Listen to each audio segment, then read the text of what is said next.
ওকে, তাহলে আমরা শুরু করি। হ্যাঁ, আমার মনে হয় মোটামুটি 20 জনের মতো অলরেডি জয়েন করছে।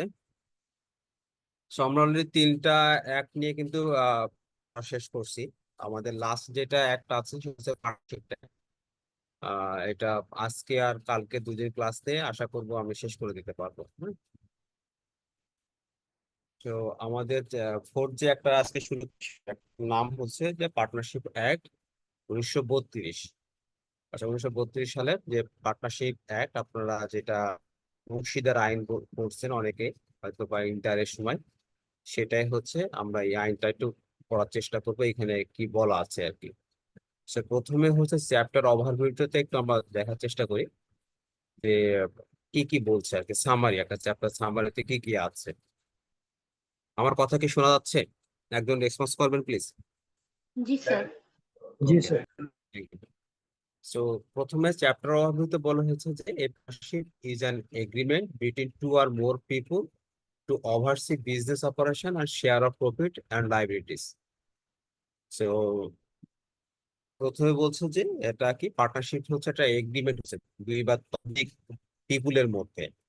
এখানে বিজনেস অপারেশনটা ওভারসিজ করার জন্য হতে পারে, অথবা এবং হতে পারে কি যে শেয়ার অফ প্রফিট, প্রফিট আর লাইবিলিটিস দুইটাই হতে পারে। যে আমার লাভ হলেও আমরা ভাগ করে নিব, যদি কোনো লাইবিলিটি ক্রিয়েট হয় সেটাও আমরা প্রপোর্শনেটলি ভাগ করে নিব as per contract of the under this act. So in a general partnership business, all members have both profit and liabilities. A professional like doctors, accountant, lawyers have often a limited liability partnership to limit their liabilities. So limited liability partnership বলতে এটা বোঝায় যে আহ, ধরেন যে আমি ধরেন আপনারা যে শেয়ার ইনভেস্টমেন্ট করেন না, অনেক শেয়ার বাজারে বিজনেস করেন, তাহলে ধরেন যে আপনি 50,000 টাকার শেয়ার কিনলেন। তাহলে যদি আপনার ক্ষতিগ্রস্ত হয়, যে মানে যদি আপনার কোম্পানির শেয়ার যদি কোনো কারণে ফল করে বা কোনো কিছু হয়, তাহলে ম্যাক্সিমাম আপনার 50,000 টাকার শেয়ারটাই কিন্তু আপনার লস হতে পারে। মানে আপনি যখন একটা কোম্পানির শেয়ার দিতেছেন তখন কি হচ্ছে, কোম্পানির মালিক হচ্ছেন। সো বিজনেস যদি বন্ধ হয়ে যায় কোনো কারণে, তাহলে ম্যাক্সিমাম আপনার ওই 50,000 টাকাই ক্ষতি হবে। তার মানে আপনার পার্সোনাল যে অ্যাসেট আছে সেইটা কিন্তু আপনার এই জন্য লাভ হবে না। তার মানে কি আপনার লায়াবিলিটিটাকে আপনি কি করলেন, লিমিটেড করে ফেললেন। সো আমাদের এই যে অনেক ম্যাক্সিমামই হচ্ছে আপনার ডক্টর 5-7 জন ডক্টরস মিলে একটা চেম্বার করলো। তো এটা একটা পার্টনারশিপ ব্যবসা শুরু করলো। আবার বাংলাদেশের যে চার্টার্ড অ্যাকাউন্টেন্ট যে ফার্ম আছে বা কস্ট এন্ড ম্যানেজমেন্ট অ্যাকাউন্টের যে ফার্ম গুলো আছে, দেখবেন যে দুই বা ততোধিক কোম্পানি এই পার্সন মিলে একটা পার্টনারশিপ ফার্ম করে। তো এইগুলো সাধারণত পার্টনারশিপ অ্যাক্টের আন্ডারে তারা ফার্ম গুলো গঠিত হয়। আমার কথা কি বোঝা গেছে? জি স্যার। আচ্ছা, the law does not require written partnership agreement between the parties to form a partnership. So এই লতে বলছে যে আমাদের যে কন্ট্রাক্টটা হবে বা এগ্রিমেন্টটা যেটা হবে সেটা রিটেন হতে পারে, এমন কোনো বাধ্যবাধকতা নেই। The partnership does not also require to be registered. রেজিস্টারও হইতে পারে আর আনরেজিস্টারও হইতে পারে। সো রেজিস্টার যদি হয় তাহলে সে কিছু বেনিফিট পাবে লিগালে, যেহেতু যখনই সে আইনের দ্বারা গঠিত হয়, লিগাল রেজিস্টার্ড হবে, তখন ডেফিনেটলি সে অ্যাক্টের আন্ডারে কিছু বেনিফিট পাবে। However, an unregistered partnership has also has a number of limitations regarding enforcing its rights in any court. So যদি আনরেজিস্টার্ড হয়, আমার পার্টনারশিপ বিজনেস রেজিস্টার্ড হতে পারে, আনরেজিস্টার্ড হতে পারে। রেজিস্টার্ড হলে আমি কিছু বেনিফিট পাবো, যেহেতু এটা লিগাল এক্সিস্টেন্সটা খুব স্ট্রং থাকে। আনরেজিস্টার্ড হইলে আমার কিছু বেনিফিট আমি বঞ্চিত হতে যাবে। So A partnership is considered as a separate legal entity. যেটা আমরা জানি যে বিজনেস আর ওনার থেকে সেপারেশনটা হয়, কিন্তু এটা separate legal entity Bangladesh only if the partnership is registered with registered. There must be a minimum 2 partners আর ম্যাক্সিমাম অফ 20 পার্টনার্স। যদি আমাদের পার্টনারশিপ একটা ক্ষেত্রে বলছে যে 2 জন আমাদের মিনিমাম সদস্য হতে হবে, আবার ম্যাক্সিমাম আর 20 জন সদস্য হতে পারবে। তারপর this chapter will discuss the partnership act in details, including nature of partnership, relationship among the partners, income partnership, dissolution, registration আর পেনাল্টি। সো এইগুলো আমরা সাবসিকুয়েন্টলি আলোচনা করব। তো আমরা মোটামুটি মানে পার্টনারশিপ বিজনেস কাকে বলে, রেজিস্ট্রেশন যদি থাকে তাহলে কি সুবিধা পাবে, মানে হইলে কিছু বেনিফিট পাবে, যেটা আমরা ডিটেলস আলোচনা করব। এখানে নাম্বারে কথা বললো, এটা আমরা ফার্দার আরো ডিসকাশন করবো। সো একটা চ্যাপ্টার ওভারভিউ দিয়েছে, এবং এই চ্যাপ্টারে কি কি মানে এই অ্যাক্টে কি কি চ্যাপ্টার থাকবে সেটাও আমাদের এখানে বলে দিয়েছে আর কি।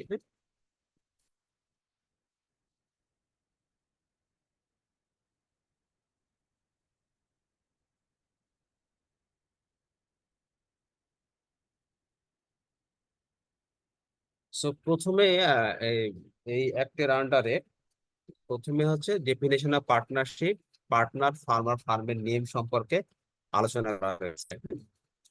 সো আমরা খুব ইন ব্রিফে এক কথায় পড়ে আসছি, আমরা একটু ডিটেলসটা দেখি। So partnership is the relationship between person who have agreed to share the profit of a business carried on by all or any of them acting for all. So এটা এই কথাটা ডিসকাস করছি, agreed to share and profit and for business অপারেশনের কথা বলছি। Person who have entered in partnership, sorry, with one another are called individually partners and collectively a firm, and the name under which the business is carried on is called the firm name. So আমরা জানি partner যারা যারা থাকে, individually যারা থাকে, যারা মিলে এই পার্টনারশিপ বিজনেসটা করে, তাদেরকে ইন্ডিভিজুয়াল পার্টনার বলছি। আর সবকিছু মিলে ফার্ম, যারা আমরা সিএ ফার্ম বলি, সিএমএ ফার্ম বলতেছি, ডক্টরস একটা ফার্ম আছে, সো এই সব কালেকটিভলি হচ্ছে ফার্ম। আর যার আন্ডারে হচ্ছে বিজনেসটা ক্যারি করে, তার একটা পার্টনারশিপ একটা নাম দিল, সেটা হবে একটা ফার্ম নেম। সো পার্টনার্স হলো ফার্ম হলো, এবং ফার্মের নেমটা আমরা জানতে পারলাম। সো এইখানে কি পয়েন্টস কি কি আছে যে পার্টনারশিপ অ্যাক্টের আন্ডারে নেচার, সেটা বলছে partnership is the relationship agreement between two or more people, যেটা আমরা বললাম যে ম্যাক্সিমাম হচ্ছে 20 জন হবে। হ্যাঁ, সো এটা আমরা কথা বলতে পারি। The agreement must be to share profit আর লস অফ দ্য বিজনেস। আমরা প্রফিট লসের সাথে আর একটা জিনিস জানলাম কি, আমরা যদি কোনো লাইবিলিটি অ্যারাইজ করে, যে কোনো কারণে লস হলে, লসের কারণে যদি কোনো লাইবিলিটি হয়, সেই লাইবিলিটিটাও কিন্তু তারা শেয়ার করবে আর কি, according to the terms of the agreement.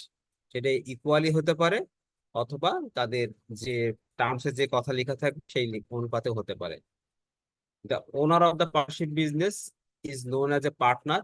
বললাম partnership business is known as a firm, এটা কথা বলেছি। Partnership business has a name such as ABC trading, একনবীন, অডিট ফার্ম, এটা যে ফার্মের নাম দিবে আর কি, যে কোনো একটা।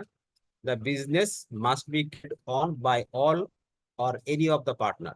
So এখানে হচ্ছে বিজনেসটা চালাই, অনেক সময় দেখা যাচ্ছে সবাই মিলে চালাতে পারে, অথবা তাদের মধ্যে থেকে দুই একজন, মানে 5 জন মিলে পার্টনারশিপ বিজনেস করলো, তার মধ্যে অপারেশনের দায়িত্ব থাকছে 2 জনকে দায়িত্ব দিল, সেটা যে কেউ হতে পারে।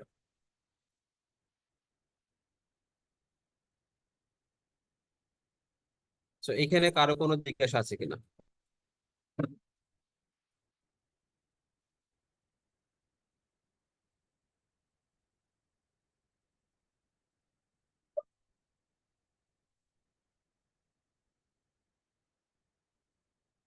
আচ্ছা, ইয়ে বলছো তারপরে partnership not created by status. So the relation of partnership arise from contract and not from status. And in particular, the member of a Hindu undivided family carrying on a family business as such, or a Burmese Buddhist husband and wife carrying on business as such are not partners in such business. So আমাদের যেমন ওই যে আগে ছিল কি, Hindu undivided family ছিল, তারা পরিবারতন্ত্রে একটা ব্যবসা করতো, সবাই মিলে বাপ চাচা সবাই মিলে একটা ব্যবসা করতো, দাদা এবং তাদের উত্তরসূরি মানে। তো যে ব্যবসাটা করতো এখনো আছে, বুদ্ধিস্ট হাজবেন্ড, বার্মিজ বুদ্ধিস্টরা আবার সেম কমিউনিটি একটা ব্যবসা করে। সো এগুলো কিন্তু আপনার পার্টনারশিপ না, এটা সো বলতেছে যে the relationship of partnership arise from contact not from status. Partnership business হবে আন্ডার কন্ট্যাক্ট থাকতে হবে। কন্ট্যাক্টটা আপনার আইদার রেজিস্টার হতে পারে, নট রেজিস্টার হতে পারে, that is not the mandatory. Registration এবং আনরেজিস্টার্ডের ক্ষেত্রে কোনো বাধ্যবাধকতা নেই, but there must be a contract, এবং তাদের মধ্যে প্রফিট এন্ড লস কিভাবে শেয়ার করবে, তারপর অথবা লাইবিলিটি হলে কিভাবে শেয়ার করে, এইগুলো ব্যাপারে স্পেসিফিক আপনাদের লেখা থাকতে হবে। যেমন ইন্টারেক্ট একটা কোশ্চেন দেখেন, সো ইন্টারেক্ট একটা কোশ্চেন দেখেন যে Mr. Rohan has two wives. He has started a dairy farm in his village where dairy farm is highly profitable. The farm is managed by the three members. Any profit generated by the farm is shared by the members in different proportion. Is it a partnership business? তো কি মনে হয়, ji sir, এটা partnership business. কেন partnership business? তো এখানে যে profit generated by the firm is shared by the members in different প্রপোর্শনে, এই যে বিভিন্ন প্রপোর্শনে প্রফিট ভাগ করে নেওয়া হয়, এই জন্য এটা চুক্তিভিত্তিক, এটা আসলে চুক্তি, এক ধরনের কন্ট্রাক্ট। না, কিন্তু ওরা কিন্তু এখানে বলে না যে এরা কোনো কন্ট্যাক্ট করছে কিনা। এটা Rahman has to wife's, he has started, দুজন তার স্ত্রী ওয়াইফস আছে, he has started a dairy firm in his village where dairy farm is highly profitable. So তারা তার ইয়ে আছে, so farm is managed by the three members, three তিনজন সদস্য মেম্বার্সের ইয়ে মধ্যে কি করে। তার ওয়াইফস আছে? এখানে তো ওটা বলে নাই স্যার। ওটা বলে নাই, যাই হোক, any profit generated by the farm is shared by the members, মানে তাদের, তারা শেয়ার ভাগ করে নেয়। তো এইখানে কি তারা কোনো কন্ট্রাক্ট করছে কিনা সে ব্যাপারে কিন্তু কোনো স্পষ্ট ধারণা নাই। যেহেতু এখানে কোনো কন্ট্রাক্ট হয় না, এবং আহ কোন প্রপোর্শনটি ভাগ করছে এবং তাদের লিগাল এক্সিস্টেন্স আছে কিনা, এই ব্যাপারে কিন্তু কিছু বলে নাই। যেহেতু সে বলে নাই, সুতরাং এটা পার্টনারশিপ বিজনেস কিনা এটা বলা যাবে না। তো এটা পার্টনারশিপ বিজনেস না আর কি। সো আপনি যে কোনো ভাবে কিন্তু আপনারা তিন ফ্রেন্ড মিলে আপনি ধরেন যে আমের সিজনে আম ইয়ে করলেন, কালেক্ট করলেন, বিক্রি করলেন, যা লাভ হলে ভাগ করে নিলেন। এটা কিন্তু আপনি কোনো, মানে কোনো পার্টনারশিপের আন্ডারে, অ্যাক্টের আন্ডারে কিন্তু গঠিত হন নাই। আপনারা কোনো কন্ট্রাক্ট করেন নাই, প্রফিট লস কিভাবে ভাগ হবে সব মুখে মুখে করছেন। তো এটা কিন্তু আপনার পার্টনারশিপ বিজনেস বলা যাবে না।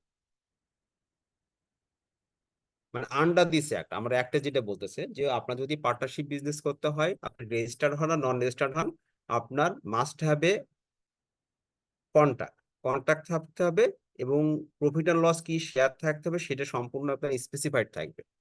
তো এটা কন্ট্রাক্টের আগে আন্ডারে ক্রিয়েশন হয়েছে কিনা সেই ব্যাপারে কিন্তু কিছু বলা নাই। স্যার, কন্ট্রাক্ট ছাড়া কি পার্টনারশিপ বিজনেস হয়?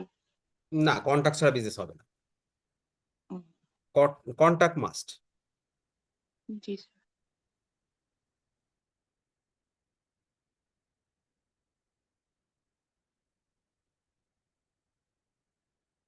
তো তারপরে আপনারা দেখেন mode of determining existence of partnership, যে পার্টনারশিপ বিজনেসটা এক্সিস্ট আছে কিনা, এগুলো মোড গুলো কিভাবে বুঝবো আর কি।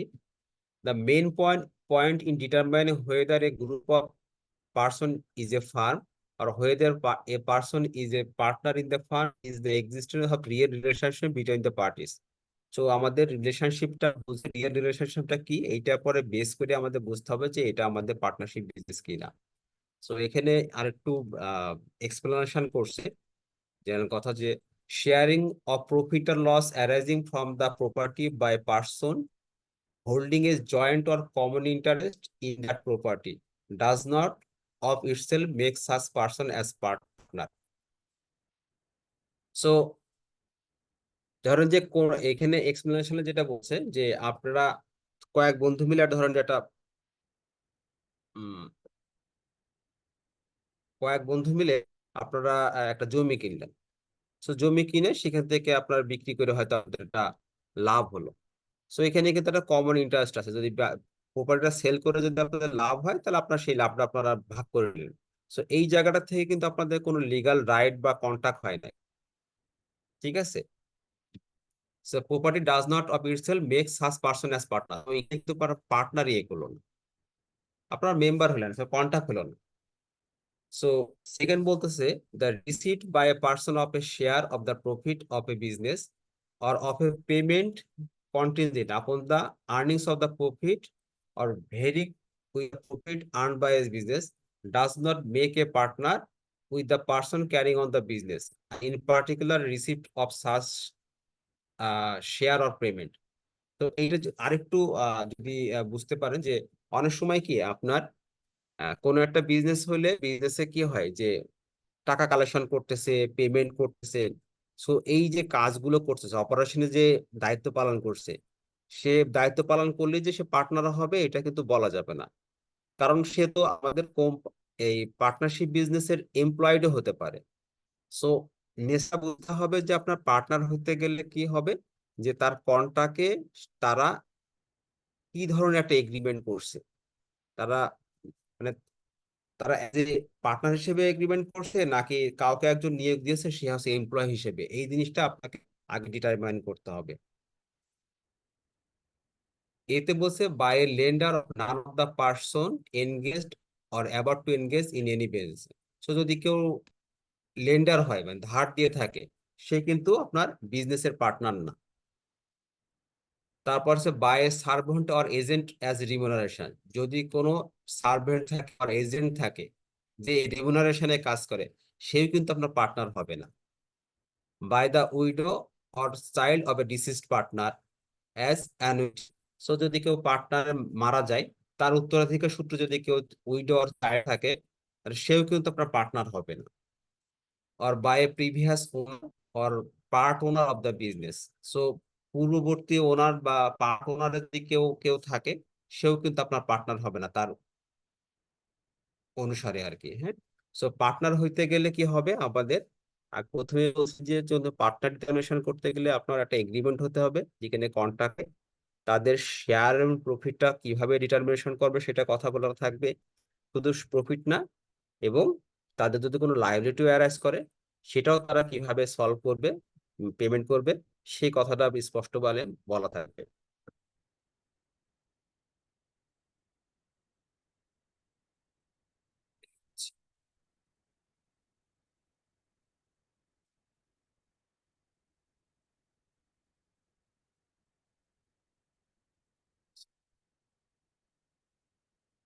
সো এখানে ইন্টারেক্টলি একটা কোশ্চেন দেখেন, যে একটু পড়লে আর একটু ইয়ে হবে, আপনাদের ক্লিয়ার হবে।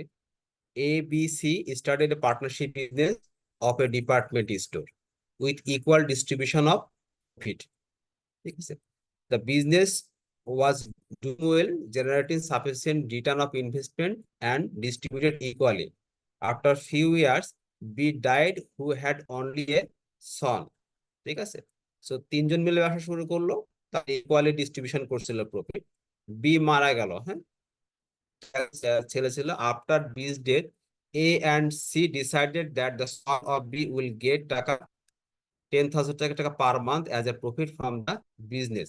Is the son of B is partner of the business? ওর যে son যে থাকবে সে পার্টনার হবে কিনা।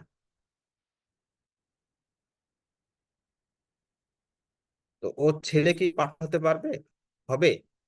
এখানে উপরে আলোচনায় তো স্যার হবে না, স্ত্রী বা ইয়া থাকলে, সন্তান থাকলে, ওয়াইফ বা চাইল্ড থাকলে। হ্যাঁ, ডেফিনেটলি। যদি কারণ সে তো পার্টনার না, সে তো বেনিফিশিয়ারি, সে হচ্ছে বেনিফিশিয়ারি, সে কিন্তু পার্টনার না কিন্তু। এখন যদি তাকে পার্টনারশিপের মধ্যে যদি এক নতুন করে আবার যদি এগ্রিমেন্ট করে তাকে ইনক্লুড করে, তাহলে সে পার্টনারশিপ হবে, পার্টনার হবে। এবং সে বলতেছে যে 10,000 টাকা করে পাচ্ছে as the profit from the business, just তাকে একটা বেনিফিট দিচ্ছে, যেহেতু তার বাবার ইয়ে ছিল। ও কিন্তু পার্টনার না, তার বাবা পার্টনার ছিল, তার সে মারা গেলে তাকে যদি পার্টনার করতে হয় তাহলে অবশ্যই তাকে কন্ট্রাক্টের মধ্যে তার নামটা ইনক্লুড করতে হবে। স্যার এই ক্ষেত্রে তাহলে ক্যাপিটালটা কি লোনে কনভার্ট হয়ে যাবে যেহেতু সে পার্টনার না? না, তার ওই ওই ওই ক্যাপিটাল, সে যদি পার্টনার হয় তাহলে তার পার্টনার হিসেবে, পার্টনার ক্যাপিটাল হিসেবে তাকে কনভার্ট হয়ে যাবে ওর বাবার যে। এখন যেহেতু সে পার্টনার না, যেহেতু এখনো সে পার্টনারশিপ কন্ট্রাক্টটা করে নাই, তাহলে তারটাকে এখন লোন হিসাবে কনভার্ট হবে নাকি ক্যাপিটাল হিসেবে না থাকবে? না, এটা হবে না, এটা হবে লোন হিসেবে কনভার্ট হবে না। সো পার্টনারশিপটা অ্যাক্টে দেখেন, পার্টনারশিপটা অ্যাক্টে যদি কেউ মারা যায় তাহলে কিন্তু ওই ফার্মটা ডিসলভ হয়ে যায়। কেউ যদি মারা যায়, কোনো পার্টনারশিপ অ্যাক্টে যদি কোনো মারা যায়, কারণ পার্টনারশিপ অ্যাক্টে যখন আপনি করবেন, কন্ট্রাক্ট করবেন, তখন কেউ মারা গেলে সম্পত্তি কিভাবে ডিস্ট্রিবিউশন হবে এই ক্লজগুলো কিন্তু নর্মালি থাকবে। সো যদি মারা যায়, কোনো পার্টনার মারা গেলে ওই পার্টনারশিপ ফার্মটা আপনার সাধারণত ডিজলভ হয়ে যায়, যে নতুন করে ফার্ম আপনাকে আপনাকে ক্রিয়েট করতে হয়। কিন্তু যদি বলা থাকে যে, যদি এটা এটা ডিপেন্ড করবে সম্পূর্ণভাবে যে কন্ট্রাক্টের মধ্যে আপনার কি কি টার্মস এন্ড ক্লজ গুলো আপনি ইনক্লুড করছেন, ক্লিয়ার, তার উপর ডিপেন্ড করবে। যেমন আবার দেখেন, যেমন উপরে একটা কথা এক নবীন ফার্ম বা এগুলো কিন্তু সব পার্টনারশিপ ফার্ম, কিন্তু অনেক পার্টনার মারা যায় না, অনেক পার্টনার কিন্তু মারা যাচ্ছে, তখন কিন্তু ওই পার্টনার এগেইনস্টে আর একটা পার্টনার কিন্তু ইনক্লুড করে নিচ্ছে। ওখানে কিন্তু টার্মসে কিন্তু বলা আছে, কন্ট্রাক্টে বলা আছে যে কেউ যদি মারা যায় তাহলে তার পদটা, শূন্য পদটা কিভাবে ইনক্লুডটা করা হবে।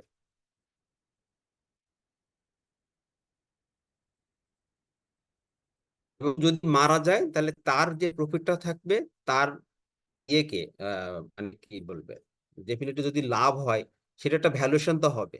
সেই ভ্যালুয়েশন পরে ওই টাকাটা তার যে বেনিফিশিয়ারি যে থাকবে তাকে পেমেন্ট করে দিবে। তো এখানে লোন ক্রিয়েশন হবে না, আমার মতে লোন ক্রিয়েশন হবে না, সো পেবল হবে আর কি, একটা লাইবিলিটি ক্রিয়েট হবে। ওকে স্যার, বুঝতে পারছি, থ্যাংক ইউ।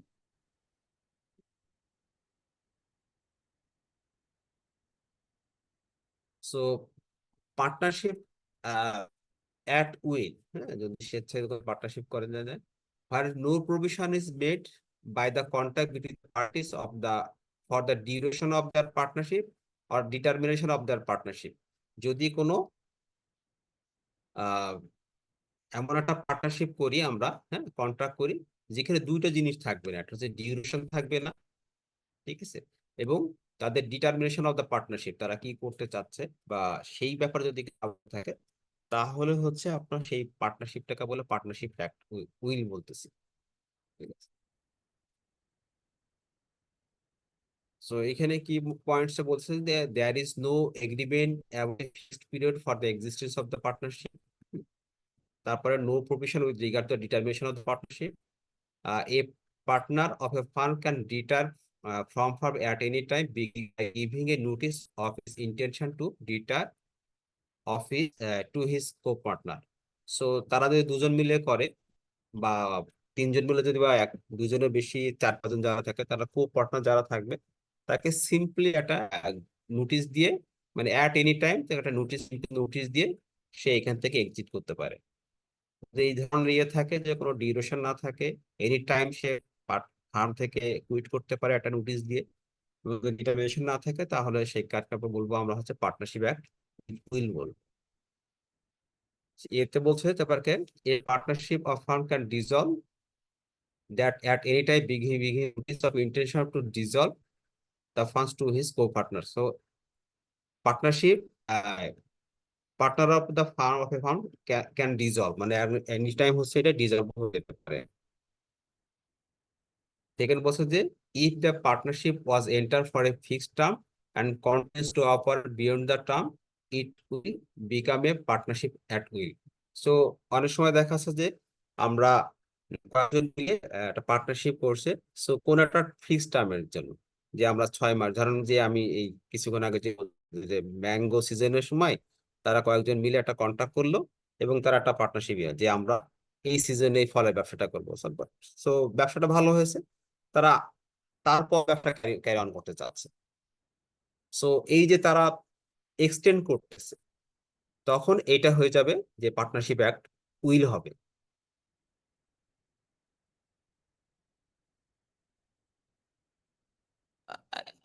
আরেকবার একটু রিপিট করেন প্লিজ স্যার। আচ্ছা, মানে পার্টনারশিপ অ্যাক্ট উইলের ক্ষেত্রে আমরা তো দেখলাম যে দুইটা মেন ক্লজে কথা বলছে, যদি ফিক্সড টাইম ডিউরেশন যদি না থাকে, এবং কিংবা ডিটারমিনেশন যদি না থাকে, হ্যাঁ। আর সেকেন্ড কথা বলতেছে যে যদি এনি পার্টনার যে একটা জাস্ট সিম্পল একটা নোটিশ দিয়ে সে এখান থেকে রিটায়ার করতে পারে, অথবা সিম্পলি একটা নোটিশ দিয়ে এই ফার্মটা ডিজলভ করে দিতে পারে।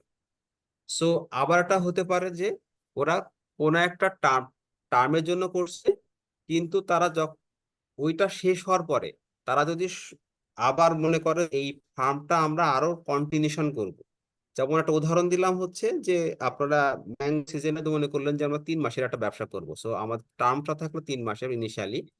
সো 3 মাসটা হচ্ছে আপনার ফিক্সড টার্ম থাকলো, সো এইটা কিন্তু উইল না।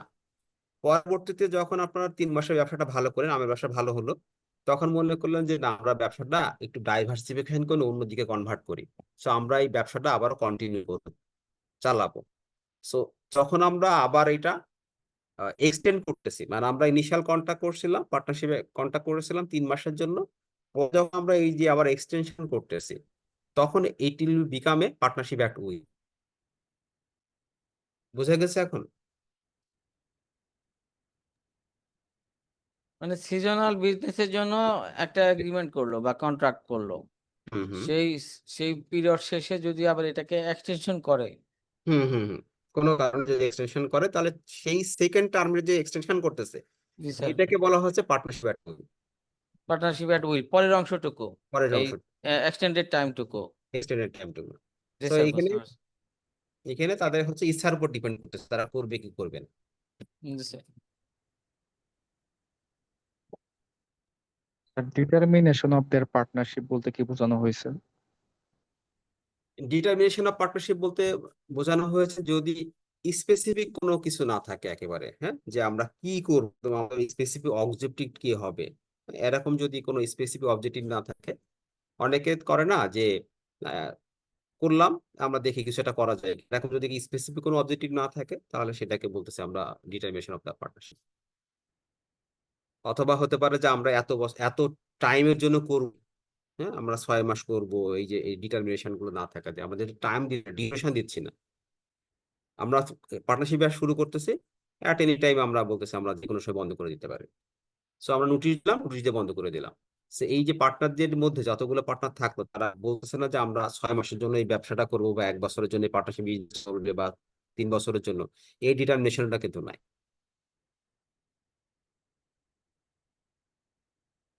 বোঝা গেছে?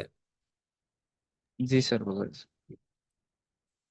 সো এখানে 1.5 বলছে যে particular partnership, a person may become a partner with another person in a particular adventure undertaking. Such partnership usually dissolve on the completion of the adventure or undertaking. So particular partnership হচ্ছে just object oriented, যে আমি কোনো একটা specific objective সাথে target করে আমরা partnership business করলাম, ওই বিজনেসটা হয়ে গেল বা ওই অবজেক্টিভটা ফুল হয়ে গেল, আর পার্টনারশিপটা ডিজলভ করে দিলাম। যেমন সিজনাল বিজনেসও হতে পারে, বা একটা ছেপর আপনারা কয়েকদিন ল্যান্ড কিনলেন, যে আমরা ওখানে ল্যান্ড কিনবো, ল্যান্ড কিনে বিক্রি করে দেবো, সো ল্যান্ড কিনলাম, বিক্রি করে দিলাম, বিক্রি করার পর পার্টনারশিপ বিজনেসটা ডিজলভ করে দিলাম। তো আপনার অবজেক্টিভ ফিক্স থাকবে, এবং অবজেক্টিভটা ফুলফিল হওয়ার পরে আপনারা তখন পরবর্তী যদি করেন তখন হয়ে যায় পার্টনারশিপ অ্যাট উইল হয়ে যাবে। সো ইনিশিয়াল যে কন্ট্রাক্টটা হয়েছে সেটাকে বলতেছি পার্টিকুলার পার্টনারশিপ, মানে একদম স্পেসিফিক অবজেক্টিভ সামনে রেখে।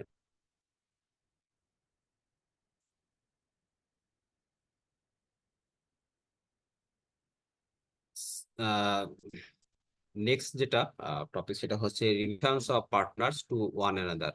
সো আমাদের আমরা জানি যারা পার্টনারশিপ বিজনেস থাকে তাদেরকে সবাইকে স্যার, পার্টনার। জি বলেন। তাহলে কি আপনি ওই যে যে ক্লজটা লাস্টে বলছিলেন পার্টনারশিপ এট উইল, সেটার হুম। আগে যে সিজনটা আমি প্রথমে করলাম সেটাকে আমরা বলবো পার্টিকুলার পার্টনারশিপ, আর হ্যাঁ যদি এক্সটেনশন করে তখন বলবো পার্টনারশিপ এট উইল। বিষয়টা কি হ্যাঁ এরকম? হ্যাঁ পারে, একদম এক্স্যাক্টলি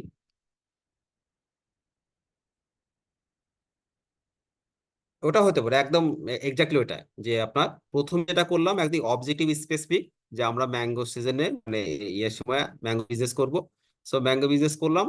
সো আমার প্রথম যেটা করলাম অবজেক্টিভ স্পেসিফিক, টাইমও মোটামুটি স্পেসিফিক, আমি 3 মাস বা 4 মাসের জন্য বিজনেসটা করব। সো এই যে আমরা একদম স্পেসিফিক অবজেক্টিভটা সামনে রেখে একটা পার্টনারশিপ করলাম, সেটাকে আমরা বলবো হচ্ছে পার্টিকুলার পার্টনারশিপ। এরপরে যদি আমরা বাই এক্সটেন্ড করি তাহলে পার্টনারশিপ অ্যাট উইল বলতেছি। Correct sir. সো আমরা এখন নেক্সট যে টপিকটা সেটা হচ্ছে যে relationship of partners to one এর, মানে যখন আমরা পার্টনারশিপ বিজনেসটা হবে তাদের ভিতরে রিলেশনশিপস গুলো কি কি থাকবে। সো প্রথমে তার মধ্যে হচ্ছে যে পয়েন্ট ওয়ানে বলছে সেখানে জেনারেল ডিউটিস অফ পার্টনার্স, ওখানে যারা পার্টনার থাকবে তাদের কমন ডিউটিস গুলো কি হবে। সো প্রথম ইয়ে হচ্ছে partners are bound to carry on the business of the firm with greatest common advantages. So common advantage to just and faithful to each other, ঠিক আছে, faithful to render true account and full information all things affected the firm to any partner and his legal representative.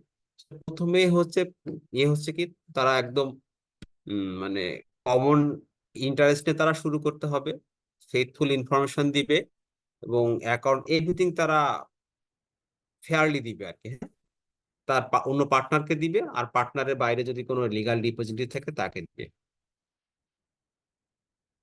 তারপর বলছে every partner shall indemnify the firm of any loss cost to it by his fraud in the contract of the business of this section. যদি কোনো ক্ষতি হয়, যদি কোনো পার্টনারের কোনো অ্যাক্টিভিটিস এর জন্য অথবা তার কোনো ফ্রডের কারণে যদি হয়, তাহলে তার ক্ষতিপূরণ দিবে, ইন্ডেমনিফাই করবে। ঠিক আছে?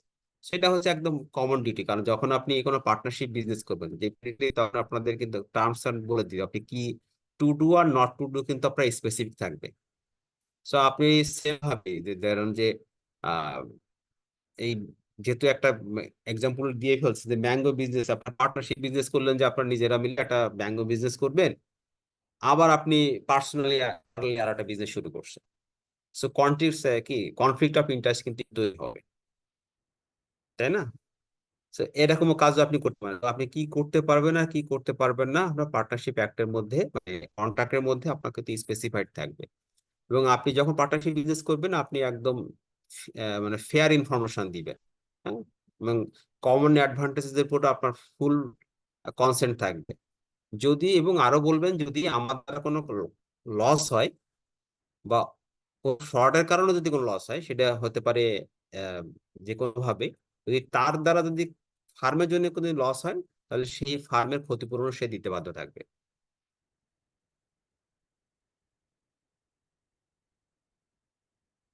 তো এখানে কারো কোনো জিজ্ঞাসা আছে কিনা?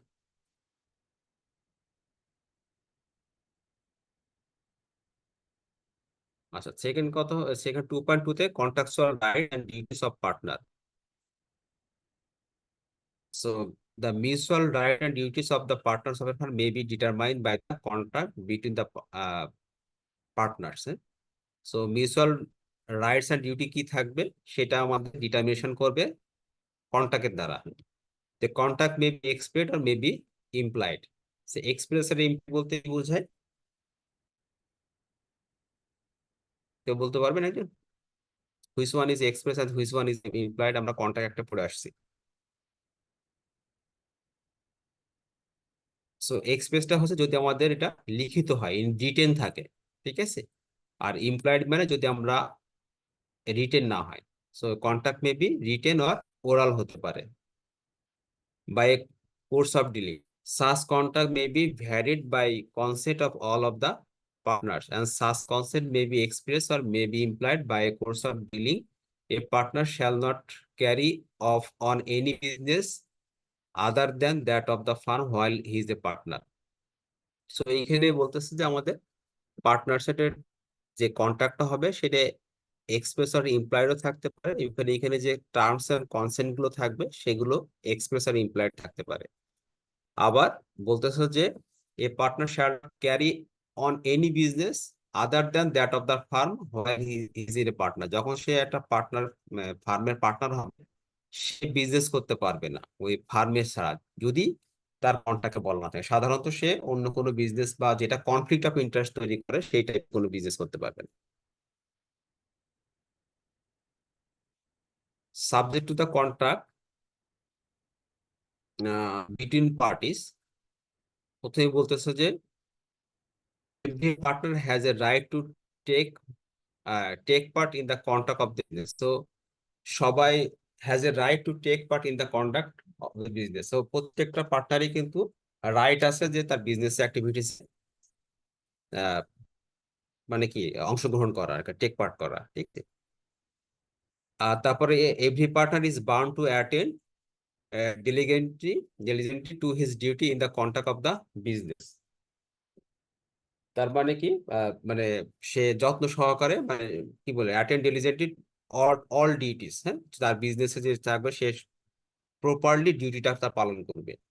Any differences arising as to ordinary matters connected with the business may be decided by the majority of the partner, and every partner shall have the right to express his opinion before the matter is decided, and no change may be made in the nature of the business without the consent of all the parties. So যদি কোনো major কোনো আহ মানে difference arise করে, হ্যাঁ, যদি কোনো বড় একটা কোনো ডিসিশনের ক্ষেত্রে, সেক্ষেত্রে প্রত্যেকটা পার্টনারের সম্মতিতে সেটা চেঞ্জ করতে হবে বা সেই ব্যাপার ডিসিশন নিতে হবে। এবং যদি ক্ষেত্রে মানে কনফ্লিক্ট হয়, যে কয়েকজন মানে 5 জন মিলে করছেন, কেউ বলতেছে এর পক্ষে, কেউ বলতে বিপক্ষে, সেই ক্ষেত্রে আপনার মেজরিটি যেভাবে বলবে সেভাবে আপনাকে ডিসিশনটা মেনে নিতে হবে।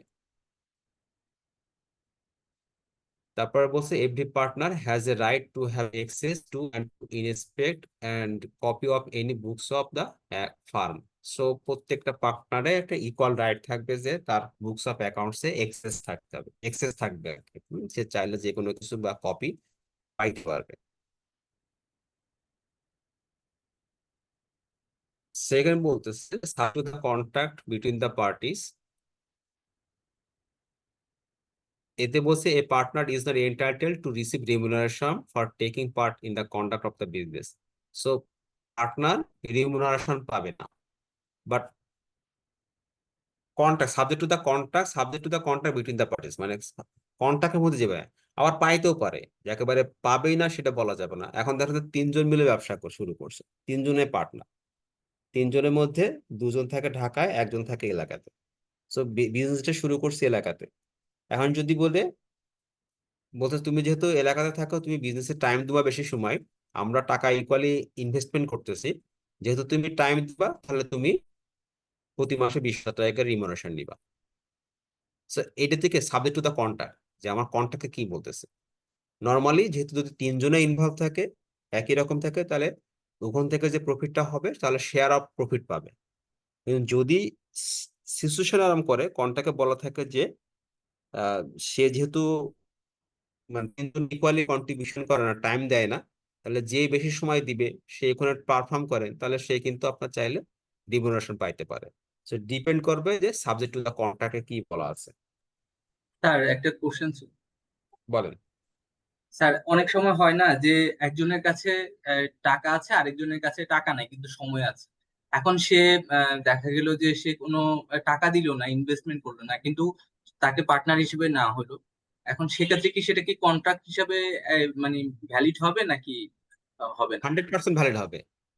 এখানে টাকা তো এখানে কন্ট্রাক্টে আপনি তাকে টাকার সাথে তো কোনো সম্পর্ক, মানে টাকা ডেফিনেটলি একটা ফ্যাক্টর, বাট একজনের আছে এক্সপার্টাইজ আর একজনের আছে টাকা। যেমন আপনি একজন ডাক্তার, সে সে তার আছে এক্সপার্ট, সে ডাক্তার বিষয়ে নলেজ আছে। আর আমি ধরেন যে আমি আমার ডাক্তার বিষয়ে কোনো নলেজ নেই, আমার কাছে টাকা আছে, আমি বলতেছি ভাই আসেন আমি আর আপনি মিলে 2 জন মিলে একটা ক্লিনিক চালু করি। আপনি ডাক্তার, আপনি আমাকে দিবেন, আপনার কোনো ইনভেস্টমেন্ট করা লাগে না, অল ইনভেস্ট আমি করব। আপনি এখানে বসবেন, আপনি ডাক্তার নিয়ে আসবেন, আপনি ইকুইপমেন্ট কিনবেন, অপারেশনের দায়িত্ব ইয়েটা করবেন, আমি অ্যাডমিনিস্ট্রেটিভ দায়িত্ব পালন করবো। তাহলে সে পাঠানো হতে পারবে না? তখন বলবে যে ভাই আপনি যা প্রফিট হবে, যেহেতু মেজর ইনভেস্টমেন্ট আমি করবো এখানে, হিউজ একটা ইনভেস্টমেন্ট, অনেক টাকার ব্যাপার। সো টোটাল ইনভেস্টমেন্ট যেহেতু আমি করব, যে প্রফিট হবে আপনি 30% পাবেন, আমি 70% পাবো। হতে পারে না? জি স্যার। অবশ্যই হতে পারে। So definitely money is a factor, but not always. এটা ডিপেন্ড করে সাবজেক্ট টু দ্য কন্ট্রাক্ট, যে আমার কি বলতেছে সাবজেক্ট, মানে কন্ট্রাক্টে কি বলতেছে। তো পার্টনারশিপ বিজনেসের একেবারে অ্যাবসলিউটলি হচ্ছে যে টার্মস অ্যান্ড কন্ডিশন, যে তারা কন্ট্রাক্টে কিভাবে তারা ব্যবসা পরিচালনা সংক্রান্ত আইনগুলো তৈরি করতেছে, to do are not to do, এই জিনিসটা হচ্ছে খুব ইম্পর্টেন্ট।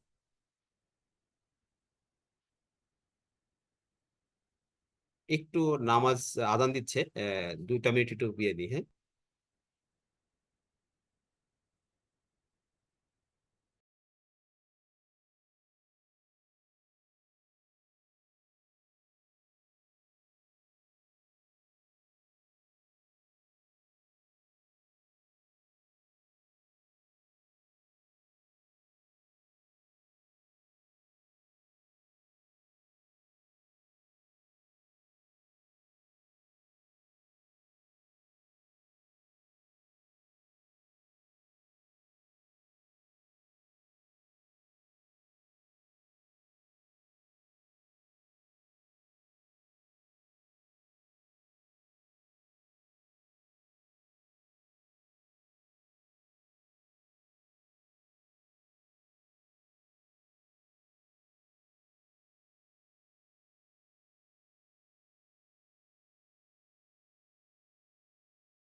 যে আমরা আবার শুরু করি, হ্যাঁ।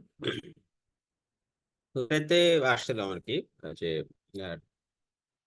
সাবজেক্ট টু দা কন্ট্রাক্টে যেটা বলা থাকবে আপনার পার্টনারশিপ একটা সেভাবে শুরু হবে আর কি।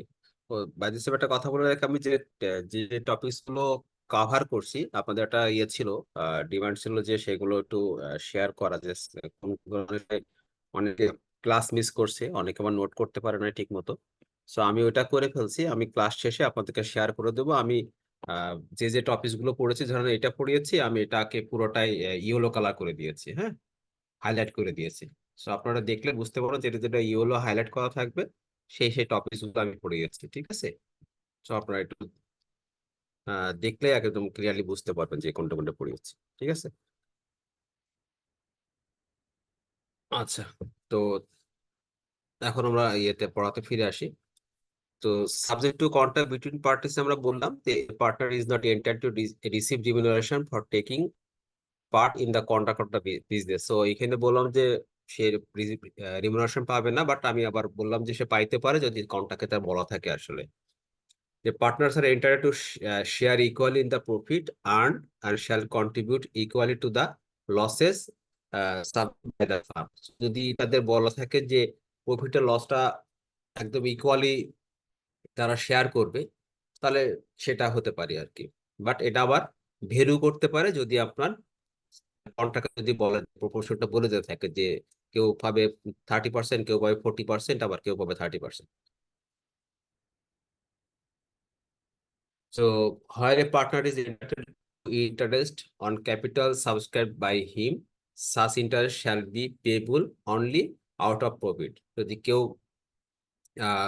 ক্যাপিটাল দেয়, যে ওখানে সে ইনভেস্টমেন্ট করছে, তো তাকে যদি ইন্টারেস্ট পেমেন্ট করতে হয় ক্যাপিটালের এগেনস্টে, তাহলে সেটা কি আউট অফ প্রফিট থেকে দেওয়া হবে। নর্মালি তো তাই আউট অফ প্রফিট থেকে কিন্তু আপনার যদি ইন্টারেস্টটা পেমেন্ট করতে হয়, তাহলে অবশ্যই বিজনেস অপারেশনের প্রফিট হবে, সেই প্রফিট থেকে দেওয়া হবে।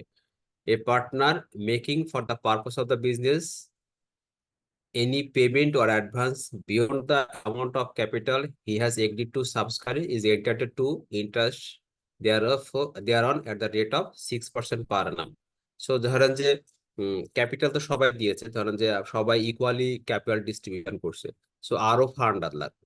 যে ফান্ডের ক্ষেত্রে যদি কেউ এডিশনাল দেয়, লোন দেয়, অথবা অ্যাডভান্স হিসেবে যদি তাকে কোনো পেমেন্ট করে, তাহলে তাকে পার অ্যানাম কাছে 6% হারে যে আপনার একটা সেপারেট একটা 6% হারে আপনাকে একটা ইন্টারেস্ট দিতে হবে। সো এটাও বলে দেওয়া থাকবে আর কি, আপনি কত পার্সেন্ট হারে ইন্টারেস্টটা দিবেন। The firm shall identify a partner in respect of the payment made and liability incurred by him in the ordinary proper conduct of the business in doing such act in an emergency for the purpose of protecting of the firm loss as to be done by a person of ordinary prudence in his own case under similar circumstances। So এখানে বলতেছে যে the firm shall identify a partner in respect of payment made or liability incurred by him। So পার্টনারকে identify করবে, হ্যাঁ, ইন্ডেন্টিফাই করবে, sir ইন্ডেন্টিফাই partner যদি কোনো তার কারণে যদি কোনো লস হয়ে থাকে, তার পেমেন্টে, তার লাইবিলিটির কারণে, তাহলে যে তাকে কি করবে, ওই যে আমি যে একটা আগে পড়ালাম যে যদি কোনো একটা পার্টনারের ফ্রডুলেন্ট হতে পারে, তার অ্যাক্টিভিটি দ্বারা যদি কোনো বিজনেসে লস হয়ে থাকে, যে তার নেগলিজেন্স হতে পারে, তার ফ্রডুলেন্ট হতে পারে, তাহলে তাকে ইন্ডেন্টিফাই করবে, ঠিক আছে। The firm shall indemnify a partner করতে পারবে। তারপরে বলছে a partner shall indemnify the firm for any loss cost to it by his willful debt in the conduct of the business of the firm। So farm যারা হচ্ছে পার্টনারকে ইন্টিফাই করতে পারবে, partner কিন্তু ফার্মকে ইন্ডেন্টিফাই করতে পারবে, যে ফার্মের কোনো অ্যাক্টিভিটিস যারা, যে উইলফুল নেগলিজেন্টে যারা যদি কোনো বিজনেসের লস হয়, তাহলে পার্টনারও আপনার ফার্মকে ইন্ডেন্টিফাই, ক্ষতিপূরণ করতে পারবে,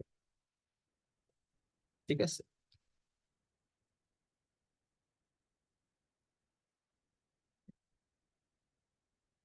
তো এখানে কারো কোনো জিজ্ঞাসা আছে কিনা?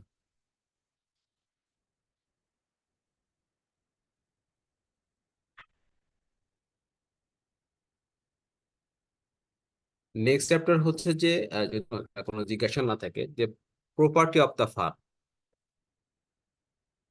প্রপার্টি অফ দ্য ফার্মের ক্ষেত্রে কি বলছে, the property of the farm include all property and rights and interest in property originally brought into the stock of the farm or acquired by purchase or otherwise by or for the farm or for the purpose and during the business of the farm also includes the goodwill of the business.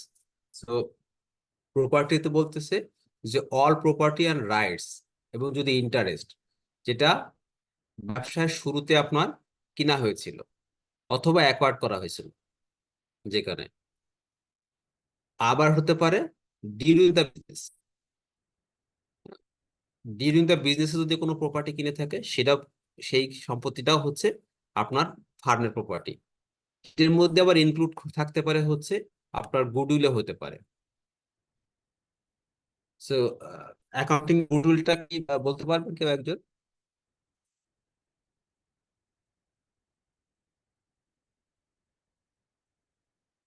So accounting এ গুডউইলটা বলে হচ্ছে যে আপনার আপনি যত টাকা ধরেন একজনের আহ বাংলাদেশের সবচেয়ে বড় গুডউইলের ক্ষেত্রে একটা ভ্যালুয়েশন হয়েছিল খুব সুন্দর আকিস টোবাকোর।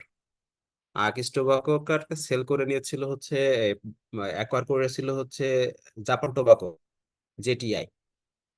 অলমোস্ট প্রায় 17,000 কোটি টাকা দিয়ে এরা কিনে কিনে নিয়েছিল। সো আকিস টোবাকোর যে ইউনিটটা ছিল সেটা টোটাল অ্যাসেট যদি ভ্যালুয়েশন করেন সেটা কোনোভাবে 5,000 কোটি টাকার বেশি না, 5-7,000 কোটি টাকার বেশি না। কিন্তু তারা কিন্তু সেই আকিস টোবাকোর ব্র্যান্ডটা ইউজ করে এবং তার রেডি মার্কেটটা ইউজ করে 17,000 কোটি টাকা দিয়ে সেই বিজনেসটা কিন্তু খুব সম্ভবত 17,000 কোটি টাকা। এই যে তারা এক্সট্রা ভ্যালু দিল, এই ভ্যালুটাই হচ্ছে গুডউইল। তো আপনার অ্যাসেটের ভ্যালু হচ্ছে সব মিলে অ্যাসেটের ভ্যালু হচ্ছে 100 টাকা, বাট আপনি তাকে কিনছেন 105 টাকা দিয়ে। এই যে 5 টাকা বেশি দিয়ে আপনি তাকে কিনলেন, এই 5 টাকা ডিফারেন্সটা হচ্ছে আপনার বিজনেসের ক্ষেত্রে গুডউইল। সো যদি বলতেছে যে গুডউইলও যদি কিছু থাকে সেটাও হচ্ছে ফার্মের হিসেবে ট্রেড হবে।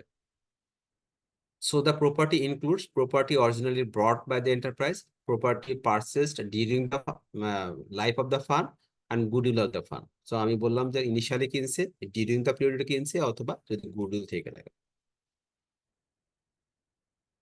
Unless the contrary intention appears, property and right and interest in property acquired with money belonging to the farm are deemed to have been acquired for the farm.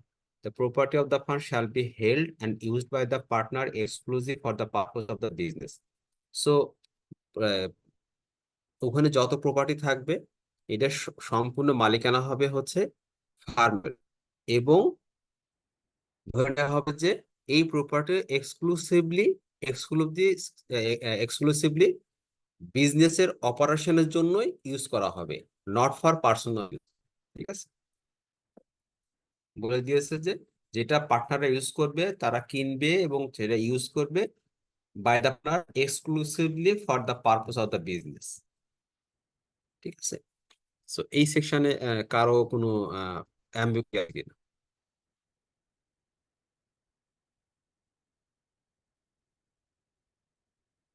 আমরা সবাই আছি তো এখানে নাকি?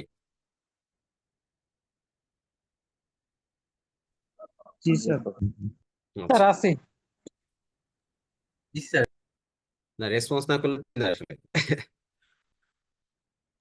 স্যার আসলে কোশ্চেন নাই তো এই জন্য কিছু বলা হচ্ছে না। না না, এমনি পার্টনারশিপ একটা অনেকটা সহজ, আর খুব ইজি, টার্মস এন্ড রেফারেন্স গুলো অনেক ইজি তো। সো জি জি। সো এই জন্য আমি পার্টনারশিপ একটা সবার পরে পড়াচ্ছি, অন্য ল গুলো একটু ইয়ে আছে, কম্পারেটিভলি ডিফিকাল্ট ওইগুলা। সুতরাং সেই জন্য আমি এটাকে একটু লাস্টে পড়ানোর চেষ্টা করছি। So personal profits earned by partners. So if a partner derives profit for himself from any transaction of the farm and from the use of the property or business connection of the farm or farm name, he shall account for that profit and pay to the farm. So যদি মানে ফার্মের ফার্মের property use করে যদি কেউ কোনো transaction করে বা তাদের নাম ইউজ করে হতে পারে, প্রপার্টি হতে পারে, যদি কোনো প্রফিট জেনারেট করে, সে যদি কোনো লাভ করে, তাহলে সেই লাভটা অবশ্যই ফার্মকে পেমেন্ট করে দিতে হবে।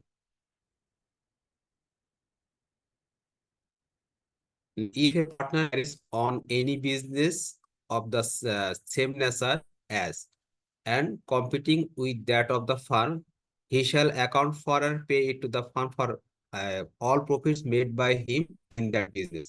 So বলতেছে যে আমি সেম নেচারে যদি কোনো বিজনেস করে থাকি এবং তার থেকে যদি কোনো প্রফিট জেনারেট করে থাকি, তাহলে সেই প্রফিটটা আমরা কিন্তু আমাদের ফার্মকে পেমেন্ট করে দিতে হবে। কারণ আমি বলছি কি যে আমরা যখন কোনো একটা স্পেসিফিক বিজনেস করার জন্য যখন পার্টনারশিপ করতেছি, আমি সিমিলার টাইপস অফ বিজনেস কিন্তু আমি পার্সোনালি করতে পারবো না। কারণটা কি? এটা হচ্ছে একটা কনফ্লিক্ট অফ ইন্টারেস্ট তৈরি হবে। সেই কারণে পার্টনারশিপ বিজনেস যখন করা করা হয়, সাধারণত কন্ট্রাক্ট করা হয়, তখন এটা বলেই দেওয়া থাকে যে এই বিজনেসের সাথে সাংঘর্ষিক কোনো বিজনেস কোনো পার্টনাররা করতে পারে না। ডিরেক্টলি আর ইনডিরেক্টলি সাংঘর্ষিক যদি থাকে, কন্ট্রাডিক্ট করে, তাহলে তারা সেই বিজনেসটা করতে পারবে না।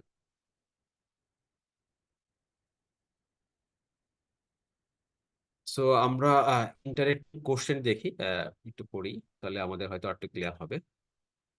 Alom, Deepu, and Kamrul has started a partnership business in RMG industry where they supply products to foreign buyers.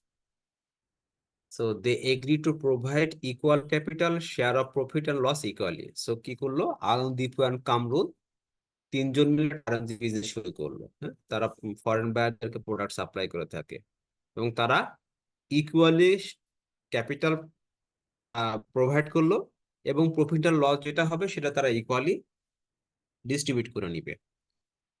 Alom normally deals with the foreign buyers and he has started producing the similar product in another plant owned by him and supplying goods to the buyer and making profit out of that personally.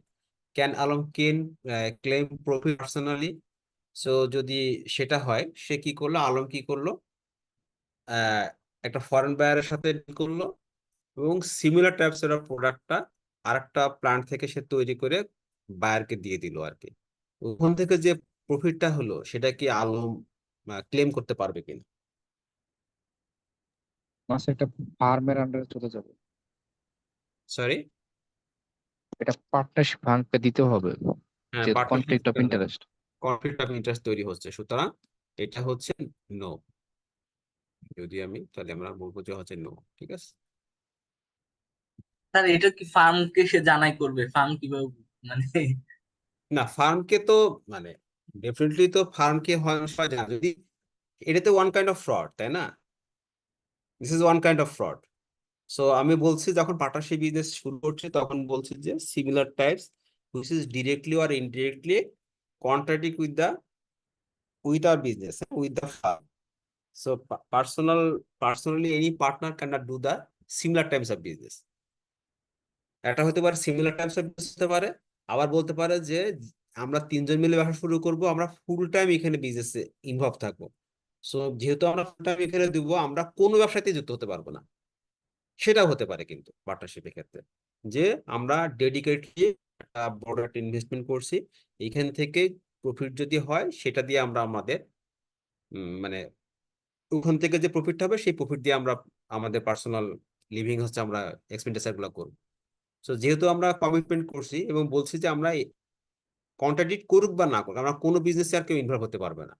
কারণ যখন সে আর একটা বিজনেসে involve হয়ে যাবে তখন তার concentration কিন্তু এই বিজনেসে থাকবে না। সো এটাও কিন্তু ডিপেন্ড করবে যে টার্মস অফ কন্ট্রাক্টে কি বলছে। এটা হতে পারে যে ডিরেক্টলি আর ইনডিরেক্টলি কন্ট্রাডিক্ট করতেছে এই বিজনেসের সাথে, আরটা এমনও হতে পারে যে কন্ট্রাক্টে বলতেছে যে আমরা তিনজন মিলে ব্যবসা শুরু করেছি, সো তুমি আর কোনো ব্যবসাতে ইনভলভ হতে পারবে না, সেটাও হতে পারে। সো ডিপেন্ড করবে, ডেফিনেটলি ডিপেন্ড করবে যে হচ্ছে টার্মস অফ কন্ট্রাক্টে কি বলা আছে তার উপর ডিপেন্ড করবে।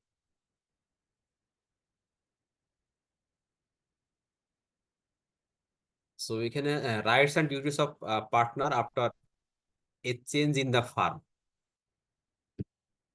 So where a change occurs in the constitution of a firm, the mutual rights and duties of the partner in the reconstituted firm remain the same as they were immediately before the change.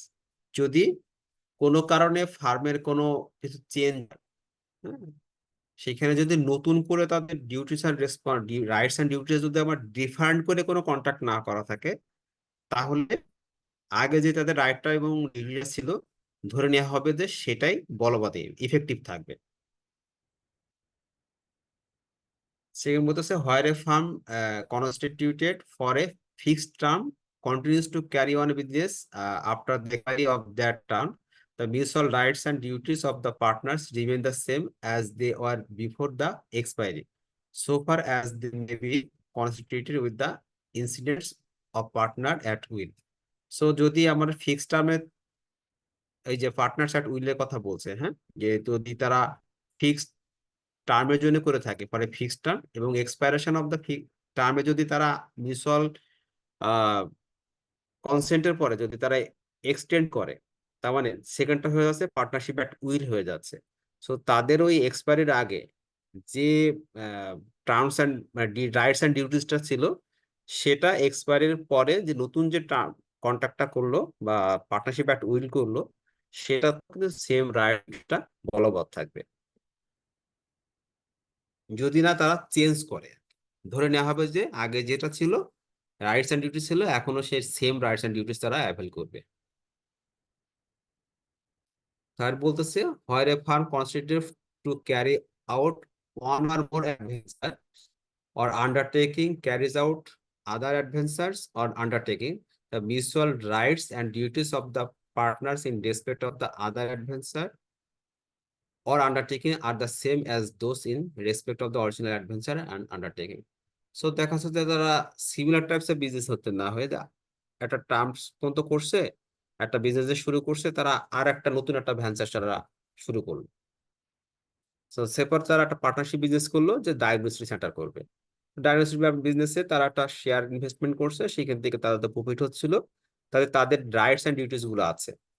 তারা diagnostic সেন্টারের সাথে তারা pharmacy add করলো, pharmacy নতুন একটা ভ্যান্সার তৈরি হলো। তাহলে তাদের যে ডিউটিস এবং রাইটস যেটা ফার্মেসি বিজনেসে সরি ডায়াগনস্টিক সেন্টারে ছিল, সেটা ফার্মেসির ক্ষেত্রে সেম থাকবে যদি তারা নতুন করে এটার জন্য আলাদা কোনো কন্ট্যাক্ট না করে থাকে। সো অ্যাডভেঞ্চার যদি নতুন যোগও হয়, তাহলে তাদের রাইটস এন্ড ডিউটিসটা কখনো চেঞ্জ হবে না। এটা মানে অ্যাজুম করা হবে যে সেম রাইটস এন্ড ডিউটিস তারা অ্যাভেল করবে। So clear?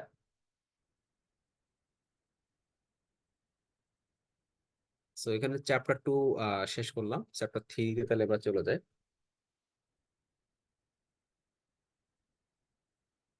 Relations of partners to third party. So partners as agent of the firm, প্রথমে মানে relations of partners to third party, মানে থার্ড পার্টির ক্ষেত্রে পার্টনার্স এর রিলেশনশিপ কি এমন হবে সেটা নিয়ে কয়েকটা সেকশন বলা আছে আর কি। সো প্রথমে বলছে partner as agent of the firm. So a partner is the agent of the firm for the purpose of the business of the firm. So পার্টনাররা কি হয়, ওই বিজনেসকে প্রতিনিধিত্ব করে, তাই না? যখন বিজনেসটা শুরু হয়, the act of a partner which is done to carry on business in the usual way of the kind carried by the firm binds the firm. So সে যা করবে, হ্যাঁ, তার অ্যাক্ট যেটা হবে সেটা ফার্মের অ্যাক্ট হিসেবে গণ্য হবে আর কি। The authority of a partner to bind the firm conferred is called the implied authority. So মানে যেহেতু পার্টনাররা করছে, যে পার্টনার যদি কোনো অ্যাক্টিভিটির দ্বারা কোনো ক্ষতিগ্রস্ত হয়, তার মানে কি ওই ফার্মও কিন্তু আপনার লাইবিলিটি ক্রিয়েট হবে। সো এই যে কোম্পানির হয়ে পার্টনার একটা এজেন্টের দায়িত্ব পালন করছে, তার অ্যাক্টিভিটিস যে দ্বারা পার্টনার যদি যাই করুক না কেন, সেটা ভালো করলেও ফার্ম বেনিফিট হবে, খারাপ হলেও বা তার দ্বারা কোনো লস হলেও ফার্ম হচ্ছে এফেক্টেড হবে। সো তাকে যেহেতু এটা এজেন্টের দায়িত্ব পালন করতেছে পার্টনারশিপ ফার্মে, তাহলে তাকে বলা হচ্ছে তাকে যেটা ক্ষমতাটা দিচ্ছে তাকে বলছে ইমপ্লয়েড একটা অথরিটি দিচ্ছে আর কি। বাট এই যে আমরা ইমপ্লয়েড অথরিটি দিলাম পার্টনারকে, does not empower him to কি করতে পারবে না, submit a dispute relating to the business of the firm to arbitration. Arbitration সম্পর্কে আপনাদের আইডিয়া আছে? এখানে বলতে যে যদি কখনো ওই যে স্পেশালি যখন উইন্ডিং আপ হয়, কোনো একটা বিজনেস বন্ধ টন্ধ হয়ে যায় বা বড় একটা লিগাল ইস্যু হয়, বড়, যেটা নট অ্যাজ ইউজুয়াল কেসের ক্ষেত্রে, তখন আপনি কি করতে পারেন, আপনি একটা আরবিট্রেশনে যেতে পারেন। সো আরবিট্রেশনে গেলে, তো সে এজেন্ট হইলেও সে কোম্পানির প্রতিনিধিত্ব হিসেবে সে কোনো একটা ডিসপিউট রেজলিউশনের জন্য সে আরবিট্রেশনে যেতে পারবে না। ঠিক আছে? সো আরবিট্রেশনে যদি যাইতে হয় তাহলে ফার্মের সবার কনসেন্ট নিয়ে করতে হবে আর কি। সেকেন্ড বলতেছে ওপেন এ স্যার ব্যাংকিং আরবিট্রেশন বলতে কি বোঝানো হয়েছে স্যার? ডিসপিউট রেজলিউশনের জন্য, যদি কোনো বড় ধরনের ডিসপিউট হয় সেটার জন্য একটা আরবিট্রেশনে মামলা হয় কোম্পানির, বিরোধ নিষ্পত্তির। ঠিক আছে? বিরোধ নিষ্পত্তির একটা মামলা করা যায়। ঠিক আছে? সেখানে একটা আরবিট্রেটর থাকে। ঠিক আছে? ও ও এই বিরোধ নিষ্পত্তির একটা মানে ওখানে সবাই আসবে, এসে যদি কোনো ডিসপুট থাকে, বড় ধরনের ডিসপুট থাকে, সেই ক্ষেত্রে সেই বিরোধটার সাথে তারা নিষ্পত্তি করে দেবে। ঠিক আছে? যেমন হতে পারে আপনার একটা কোম্পানি উইন্ডিং আপ হয়ে গেল, বন্ধ হয়ে গেল। তাহলে বন্ধ হয়ে গেলে তো কোম্পানির কাছে অনেকে টাকা পাইতে পারে, তাই না? সে অনেক কাছ থেকে প্রোডাক্ট কিনছে, তাদের এমপ্লয়ারের স্যালারি পাইতে পারে।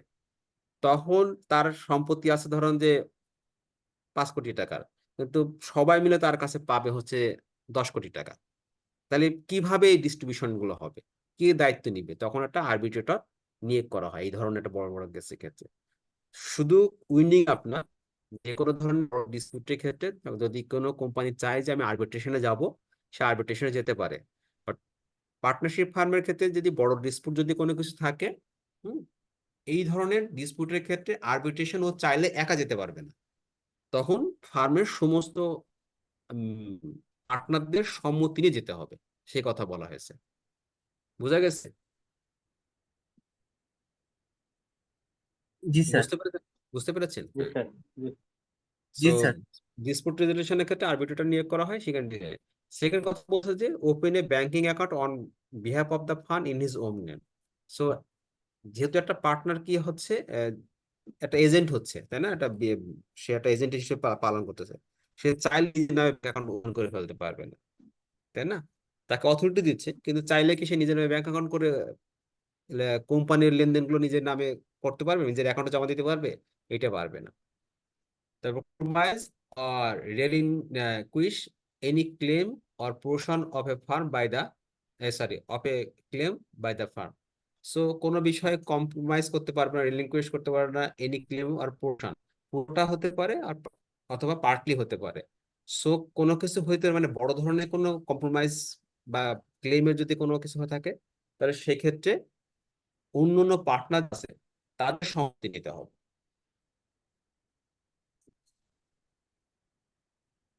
Withdraw a sweet or proceeding A file on behalf of the firm, যদি কোনো কেস করতে হয় সে কেসটা সে উইথড্র করতে পারবে না, আবার নতুন করে কারণ নামে কেস দিতে পারবে না। হ্যাঁ, সেক্ষেত্রে অন্য পার্টনারদের সম্মতি লাগবে। Admit any liability in a suit or proceed against the firm, কোনো কিছু লাইবিলিটি করতে পারে সুইটের এগেনস্টে। হ্যাঁ, acquire immovable property on behalf of the part. So কোনো ইমুভেবল প্রপার্টি যদি হয়, ইমুভেবল প্রপার্টি যেরকম হচ্ছে কি ল্যান্ড, হ্যাঁ, যেটা মুভ করে না আর কি। ঠিক আছে? সো সে কোম্পানির নামে সে অ্যাকোয়ার করতে পারবে না। Transfer removable property belonging to the farmer, কোনো একটা রিমুভেবল প্রপার্টিকে সে ট্রান্সফারও করতে পারবে না। Or enter into partnership on behalf of the firm. So কারোর সাথে কোনো পার্টনারশিপও যেতে পারে না ফার্মের তরফ থেকে। তার মানে বোঝা যাচ্ছে যে এছাড়াও আরো অনেক কিছু থাকতে পারে, এখানে মোটা দাগে বলা হয়েছে। তো এখানে বলছে যে ব্যাংক অ্যাকাউন্ট ওপেন, আরবিট্রেশনে করা, ইমুভেবল প্রপার্টি গুলো কিনা বা ট্রান্সফার করা, এই ধরনের কোনো কিছু যদি বড় কোনো ইয়ে থাকে, তাহলে সে যদিও কোম্পানির এজেন্ট হিসেবে কাজ করতেছে, সে একা একাই ডিসিশন নিতে পারবে না। এই ডিসিশন নিতে গেলে অবশ্যই সমস্ত পার্টনারদেরকে জানিয়ে তারপরে সে কাজটা করতে হবে। ঠিক আছে?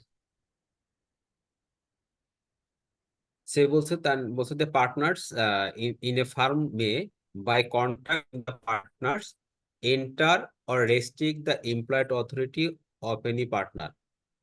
any act done by a partner on behalf of the fund which falls within his implied authority binds the fund unless the person with whom he is dealing knows of the restriction or does not know or believe that partner to be a partner. So এখানে বলতেছে যে partner কি করতে পারবে, হ্যাঁ, implied authority. The partners in a firm may by contract between the partners এর contract দ্বারা extend or restrict the implied authority of a partner. So restrict করতে পারে অথবা এক্সটেন্ডও করে দিতে পারে যে তার ক্ষমতা কতটুকু হবে এবং সে কতটুকু কাজে ফার্ম কতটুকু লাইবিলিটি ক্রিয়েট করবে, মানে তার অ্যাক্টিভিটিস দ্বারা, সেটা আমাদের ডিটারমিনেশন থাকবে আর কি। তারা পার্টনাররা বলে দিবে যে তুমি এই কাজ করতে পারবা, টু ডু করতে পারবা, নট টু ডু করতে পারবা, সেই জিনিসগুলো আপনার ইয়ে থাকবে। So, এই পর্যন্ত কারো কোনো ইয়ে আছে কিনা?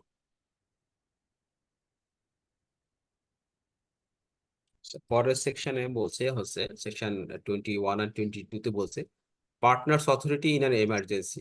সো পার্টনার্স এর অথরিটি কি হবে যদি কোনো ইমার্জেন্সি সিচুয়েশন।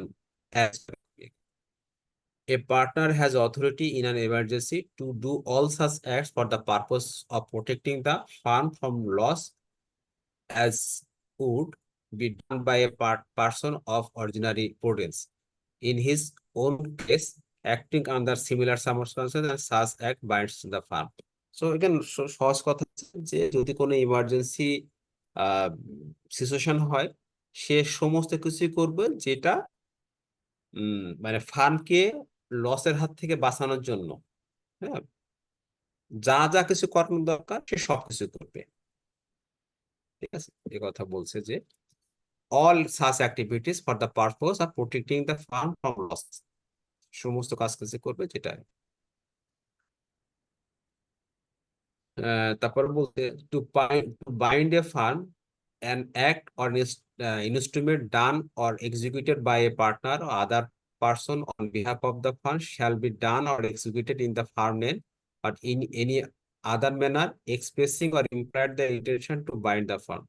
So এইখানে বলছে যদি এনি অ্যাক্ট অর ইনস্ট্রুমেন্ট ডান বা এক্সিকিউটেড করা হয় পারমানেন্ট ইনস্ট্রুমেন্ট অথবা অ্যাক্ট যদি কোনো কিছু দেয়া হয়, সে এমন ভাবে করবে যেন মানে উইথ গুড ইন্টেনশনে করবে এবং সেটা যেন কোম্পানির ক্ষতি না হয়, আবার এমন ভাবে করবে যেন সে তার পার্সোনাল বিজনেস হলে যেভাবে করার কথা ছিল ঠিক সেভাবে করবে আর কি।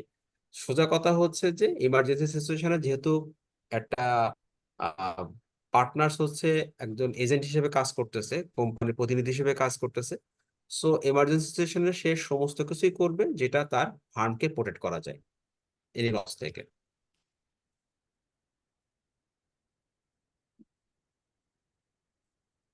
স্যার আর একবার রিপিট করবেন স্যার? আচ্ছা, এখানে বলছে যে partners authority in an emergency, মানে যদি কোনো এমার্জেন্সি সিচুয়েশন হয় তাহলে পার্টনার কি করবে, মানে পার্টনাররা কি কোম্পানির এজেন্ট, তাই না? সে তো তারা, কারণ তারাই তো পরিচালনা করতেছে, একটা কোম্পানি পরিচালনা করে পার্টনার এবং তাদের এমপ্লয়ও থাকতে পারে। বাট এখানে বলা হয়েছে যে পার্টনারদের অথরিটি কি থাকবে, নট যারা এমপ্লয় আছে তারা। So, সব যখন একটা ফার্ম হয় সবাই তো এমার্জেন্সি সিচুয়েশনে কিন্তু থাকতে পারে, নাও পারে, তাই না? 5 জন যদি হয়, দেখা যাচ্ছে ওই সময় 2 জন বা 3 জন উপস্থিত আছে, 5 জন উপস্থিত নেই, তো বা 1 জন উপস্থিত আছে, যেই থাকুক না কেন সে মানে সবকিছু করবে, তার জানা মতে সবকিছু করবে যেটা তার ফার্মকে প্রোটেক্ট করবে ফ্রম লসেস। ঠিক আছে, এটা হচ্ছে সহজ কথা যে যেন আপনি যদি বাসায় থাকেন, আপনার যদি বা কোনোটা আপনি যদি কোনো একটা ইনসিডেন্ট ঘটে, আপনি কি করবেন? আপনার বেস্ট জাজমেন্টে যেটা ভালো মনে হবে আপনি ওই ইমার্জেন্সি সিচুয়েশনে সেটা করবেন, তাই না? এটা স্যার কোম্পানির বিষয়টা বুঝলাম না স্যার, পার্টনারশিপ না স্যার এটা? পার্টনারশিপ, হ্যাঁ পার্টনারশিপ।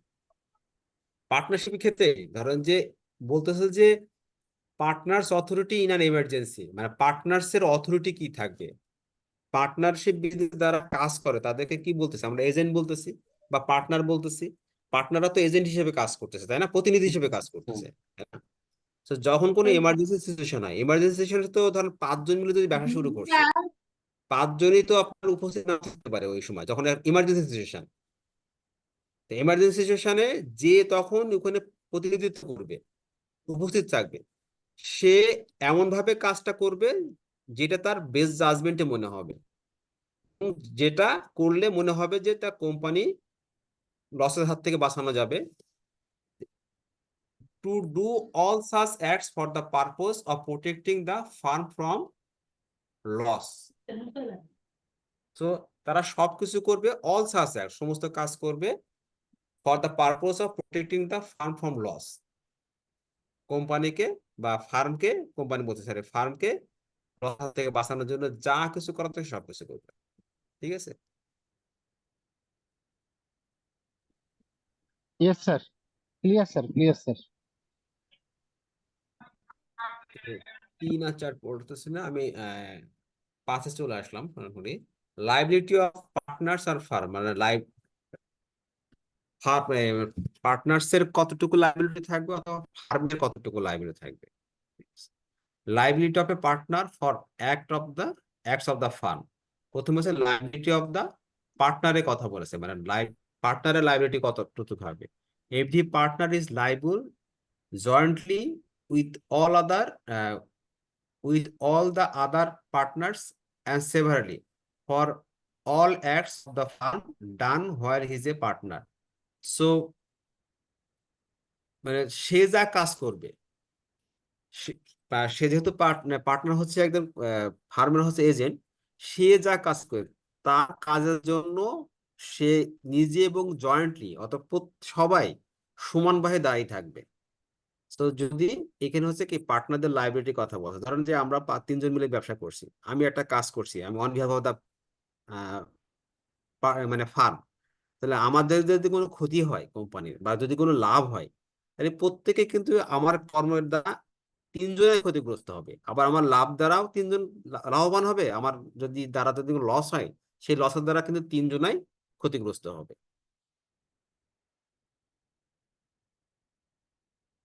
আবার আছে liability of the firm for wrongful acts of a partner. So এখানে বলছে whereby wrong act or omission of a partner acting in the ordinary course of the business of a firm or with the authority of his partner loss or injury is caused to any third party or any penalty is incurred, the firm is liable therefore to the same extent as the partner. So বলতেছে যে পার্টনারের, প্রথমে বলতেছে যে পার্টনারের কোনো কর্মকাণ্ডে যদি কোম্পানির কোনো লাভ হয় বা ক্ষতি হয়, তাহলে ফার্ম হচ্ছে কি ক্ষতিগ্রস্ত হবে, কারণ লস হলে তো ফার্মের লস হয়ে যাবে। আবার ফার্মের যদি কোনো অ্যাক্টিভিটিস যদি কোম্পানির লাভ হয়, তাহলে পার্টনারও ক্ষতিগ্রস্ত হবে, কারণ পার্টনার এবং ফার্ম দুটোই কি মানে পার্টনার হচ্ছে ওনার, আর ফার্ম হচ্ছে হচ্ছে তাদের দ্বারাই পরিচালিত। তো ফার্ম যদি লাভবান হয়, পার্টনার লাভবান হবে, ফার্ম যদি হচ্ছে ক্ষতিগ্রস্ত হয়, পার্টনাররা ক্ষতিগ্রস্ত হবে, সেটাই বলছে। হ্যাঁ, থার্ডে যেটা বলছে এটা হচ্ছে liability of firm for misappropriation by partner, যদি মিস অ্যাপ্রোপ্রিয়েশন হয়। So where a partner acting within his apparent authority receives money or property from a third party and misapplies it. To বিতে বলছে a firm in the course of his business receive money and property from a third party and the money or property is misapplied by any of the partners while it is in the custody of the firm. The firm is liable to make good the loss. So এখানে বলতেছে যে যদি miss apply করা হয়, যে কোন একটা সে একটা মানি গ্রহণ করলো, ঠিক আছে, এ partner acting with his apparently authority receive money and property from a third party and miss apply, ধরেন কারোর কাছ থেকে টাকা পাইলো, সেই টাকাটা, কারণ আমি তো পার্টনার হিসেবে কোন একটা মানুষের কাছ থেকে টাকা নিলাম, সেই টাকাটা ফার্মে জমা দেওয়ার কথা, কিন্তু ফার্মে জমা না দিয়ে সেটা আমি আমার পার্সোনাল কাস্টডিতে রেখে দিলাম, তাদেরকে আমি মিস অ্যাপ্লাই করলাম। এখন যে টাকাটা দিয়েছে সে তো জানে না যে সে টাকাটা কোম্পানিতে টাকা জমা না দিয়ে সে টাকা দিবে, তাই না? তাহলে এই ক্ষেত্রে যদি লস হয় তাহলে কি হবে? এই পার্টনারও মানে কি, firm is liable to make good the loss. So firm কিন্তু লাইবল হয়ে যাবে।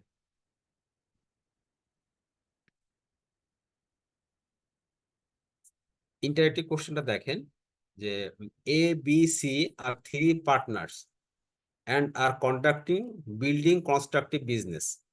Mr. X is a lender to the fund from whom Mr. B receives taka 5 lakhs as loan on behalf of the firm and use the money in the construction of a building used by his family. Mr. X asked for the money and did not get it. Finally, X made a sue against the firm.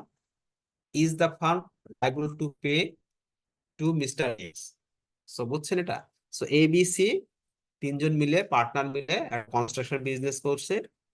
X এর কাছ থেকে B কি করছে, মানে 5 লক্ষ টাকা ধার করছে on behalf of the firm, ঠিক আছে? এবং সে ধার করে সে 5 লক্ষ টাকা ফার্মে না ইউজ করে সে কনস্ট্রাকশনে কাজ করছে, ইউজ বাই হিজ ফ্যামিলি, তার পারিবারিক যে একটা কনস্ট্রাকশন আছে সেখানে ব্যবহার করছে। Mister x asked for the money and did not get it. Mister x যখন টাকাটা ফেরত চাইলো সে টাকা পাইল না। ফাইনালি এক্স মেড এ সু এগেনস্ট দ্য ফার্ম, সে ফার্মের এগেনস্টে সু করলো। Question, is the farm liable to pay mister x? অবশ্যই লায়াবল হবে স্যার। সো ফার্ম লাইবল হবে কিনা এই ক্ষেত্রে? জি স্যার, হবে। অবশ্যই লাইবল হবে, হ্যাঁ। হাতে দেখো, অবশ্যই লাইবল হবে, কারণ সে যখন এই অ্যাক্টিভিটিসটা করছে তখন কিন্তু সে ফার্মের একজন পার্টনার, পার্টনার হিসেবে সে টাকাটা রিসিভ করছে। আপনি সে করে আইসিএবি একটা টাকা জমা দিয়েছেন, পরীক্ষার ফি জমা দিয়েছেন, পর আপনি ব্যাংক না দিয়ে আপনি মনে করছেন যে ইয়েতে জমা দিচ্ছেন, যে আগে জমা দিত না ইয়েতে, ক্যাশে জমা নিত থাকে, তো কোনো একটা ফি আপনি আইসিএমই তে যে জমা দিয়েছেন। সো সেই টাকাটা ধরেন যে আপনি মানি রিসিট দিয়েছে, সবই দিয়েছে, বাট যে ভদ্রলোক টাকাটা নিয়েছে সে আর আইসিএম এর অ্যাকাউন্টে জমা দেয় না। পরবর্তীতে আপনার টাকাটা ডিউ প্রমাণ করতেছে, মানে শো করছে। আপনি পরবর্তীতে আইসিএম তে ধরতে পারবেন যে this is our money receipt, আপনার আপনার অন বিহাফ অফ আইসিএবি এই ভদ্রলোক আমার টাকা নিয়েছে, সো আমি টাকা দিয়েছি, সো আপনি কিন্তু আইসিএবি কে লাইভ করতে পারবেন। সো সিমিলার কেস আর কি, যেহেতু সে পার্টনার ছিল সে নিয়েছে, অবশ্যই সে লাইবল, মানে ফার্ম ইজ অলসো লাইবল আর কি।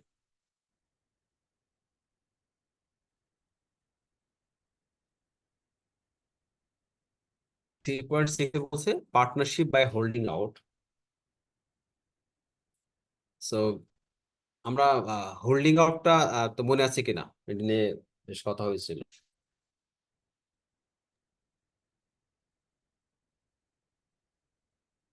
আচ্ছা, হোল্ডিং আউট মানে হচ্ছে ধরে রাখা আর কি। Anyone who by words spoken or written or by conduct represent himself or knowingly permits himself to be represented to be a partner in the fund is liable as a partner in that fund to anyone who has on the faith of any such representation given credit to the fund, where the person representing himself or represent to be a partner does or does not know that the representative has reached the person so giving credit. So holding out সেক্ষেত্রে কি বলছে?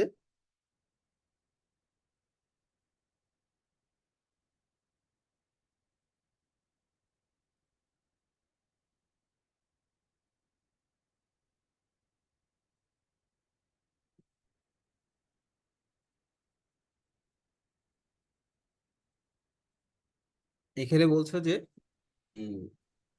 anyone who is by word spoken or written or by conduct written himself, যদি কেউ মানে বলে বা লিখিতভাবে যদি সে কোম্পানিকে রিপ্রেজেন্ট করে এবং or knowingly permits himself to be presented, এবং সে ওখানে যাচ্ছে to be a partner of a firm, সে যদি তাকে নিজেকে কোনো একটা জায়গায় যদি তাকে প্রেজেন্ট করে যে আমি কোম্পানিকে প্রতিনিধিত্ব করতেছি, সো তার দ্বারা এবং তার সাথে যদি কোনো ট্রানজেকশন হয় ওয়ান গুডস, ঠিক আছে, তাহলে এই যে পার্টনাররা যদি জানে তাহলে তার কোনো অ্যাক্টিভিটিস দ্বারা অবশ্যই ফার্ম লাইবল হবে, যে কথাটা আমি আগে বলছি আর কি, যে যদি জানে, পার্টনাররা জানে যে সেই কাজটা করছে, তাহলে অবশ্যই আদার পার্টনার্স অলসো লাইবল হবে। এবং তার নাম ব্যবহার করে যদি কোনো অ্যাক্টিভিটিস করে, কারোর সাথে কোনো ট্রানজেকশনে যায়, তাহলে অবশ্যই পার্টনার ফার্ম দুটোই লাইবল হয়ে যাবে। Where after a partner death, the business is continued in the old firm name. The continued use of that name or of the deceased partner name as a part thereof shall not be of its make his legal representative or his estate liable for any act of the firm done after his death.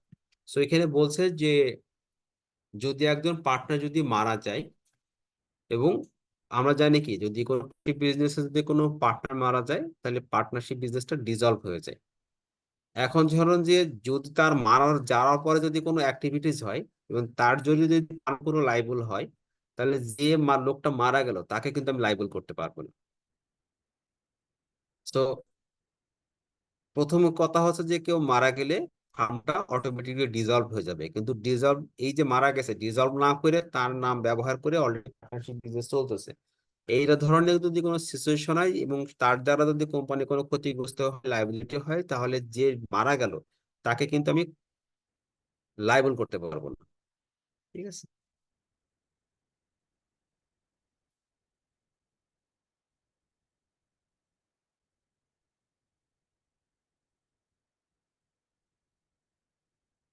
So এখানে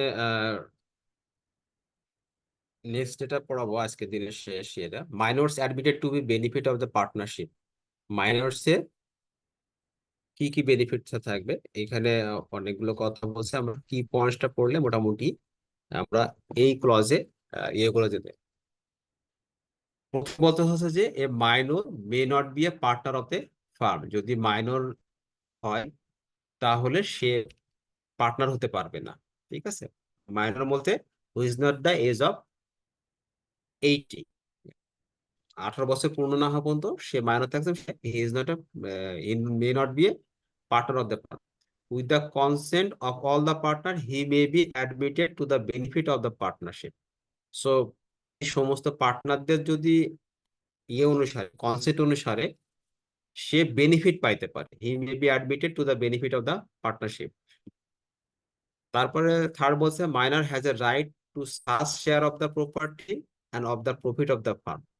so minor কি হবে, যদি share যে profit property থাকবে অথবা তার কোনো profit হয়, তার উপরে তার একটা রাইট থাকবে, যেহেতু তারা কি সমস্ত মেম্বারদের সম্মতিক্রমে সে ওখানে অ্যাডমিট হলো। Minor share is liable for the act of the firm, but minor's personal liability is not held liable. So আমরা জানি যে মানে পার্টনারশিপ বিজনেস ক্ষেত্রে মানে যদি লিমিটেড লাইবিলিটি হয়ে থাকে, তাহলে সে যতটুকু টাকা ইনভেস্টমেন্ট করতেছে, মাইনর যতটুকু টাকা, সেপর সে 10 লক্ষ টাকা ইনভেস্টমেন্ট করছে। সো যদি লস করে বা কোনো সিচুয়েশন হয়, তার সর্বশেষে যত টাকা ইনভেস্টমেন্ট করছে ঠিক অতটুকু টাকা হচ্ছে লাইবল হবে। সো তার পার্সোনাল যদি কোনো প্রপার্টি থাকে, পার্সোনাল কোনো অ্যাসেট থাকে, সেটা কখনোই সে পার্টনারশিপ বিজনেসের জন্য লাইবল হবে না। তারপরে আরেকটা বলছে মাইনর ক্যান নট সু against partner for his share of the property or profit. But minor কি করতে পারবে না, সু করতে পারবে না। কারণ হচ্ছে কি, যেহেতু পার্টনারশিপ অ্যাক্টে লিগাল এক্সিস্টেন্স নাই, বাট সে পার্টনারদের সম্মতিক্রমে সে বেনিফিট পাচ্ছে, benefit for the of the partnership, সে কি করতে পারবে না, সু করতে পারবে না। Within 6 months of his attending majority minor can be a partner. So যখন সে 18 বছর পূর্ণ হবে, মেজরিটি হয়ে যাবে, 6 মাসের মধ্যে মাস্ট বি তাকে পার্টনার হয়ে যেতে হবে আর কি, ম্যাক্সিমাম 6 মাসের মধ্যে। তো আমরা দেখলাম যে প্রথমে হচ্ছে বললাম যে পার্টনার মানে মাইনর পার্টনার হতে পারবে না, বাট অন্য মেম্বারদের সম্মতিক্রমে যদি সবাই কনসেন্ট দেয়, তাহলে সে পার্টনার হতে পারবে, মানে সে এখানে অ্যাডমিট হতে পারবে, পার্টনার হতে পারবে, কিন্তু বেনিফিট নেওয়ার জন্য আর কি। ঠিক আছে। কিন্তু সে আবার কি সু করতে পারবে, আবার তার পার্সোনাল লাইবিলিটি প্রপার্টি কখনো লাইবল হবে না। সে যতটুকু টাকা ইনভেস্টমেন্ট করবে ঠিক ততটুকু টাকার জন্য সে লাইবল হবে। আর সে যখন মানে মেজরিটি হয়ে যাবে, তখন তার 6 মাসের মধ্যে সে পার্টনারে হয়ে যেতে হবে আর কি, 6 মাসের ভিতরে।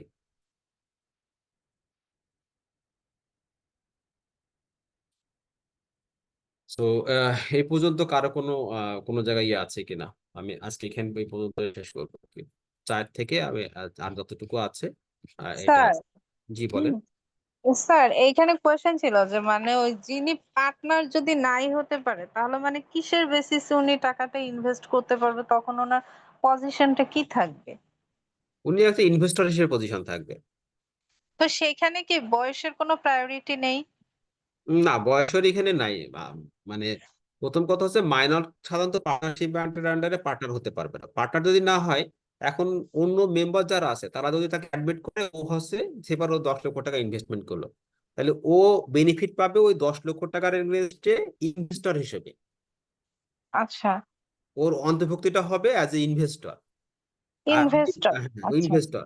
আর যদি যখন পার্টনারশিপ ব্যবসা করবেন, সেবার হ্যাঁ। এবিসি, ধরেন যে আপনার এলাকায় 3জন মানুষ একটা পার্টনারশিপ বিজনেস করছে। জি পার্টনারশিপ স্যার। বিজনেস করে একজনের কাছ থেকে মানে লোন নিয়েছে 20 লাখ টাকা।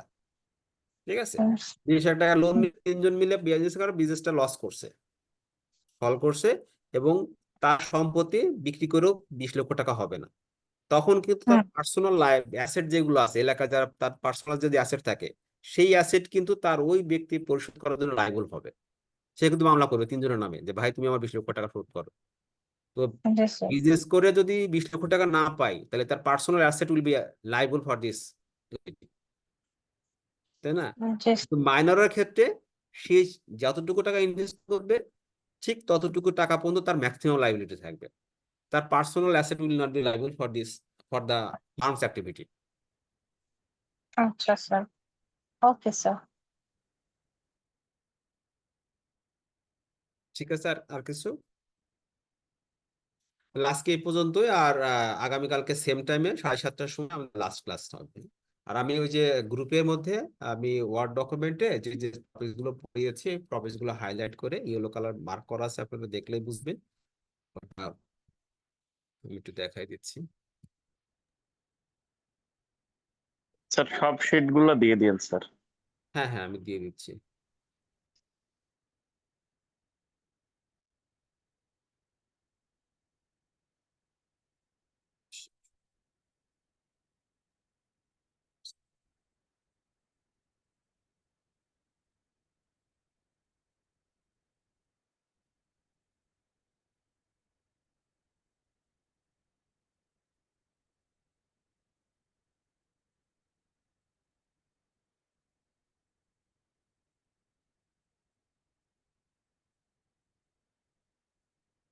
আমি এইভাবে হাইলাইট করে দিয়েছি আপনার, হ্যাঁ। ঠিক আছে, যে যে চ্যাপ্টার গুলো পড়েছি এভাবে হাইলাইট করে দিয়েছি। সো আপনারা এই ভাইটা দেখে বুঝবেন যে এইগুলো আমি টাচ করেছি, হ্যাঁ। জি স্যার। ওকে, থ্যাংক ইউ তাহলে আজকে সবাই স্যার ভালো ওই যে থাকবেন। ইয়ার অফিসিয়াল গ্রুপে দিবেন হোয়াটসঅ্যাপে। হ্যাঁ, অফিসের গ্রুপে দিয়ে দিব আমি, হ্যাঁ, হোয়াটসঅ্যাপে দিব, ওখান থেকে ডাউনলোড করে নিন। ঠিক আছে, থ্যাংক ইউ। আসসালামু আলাইকুম। Thank you sir. আসসালামু আলাইকুম স্যার।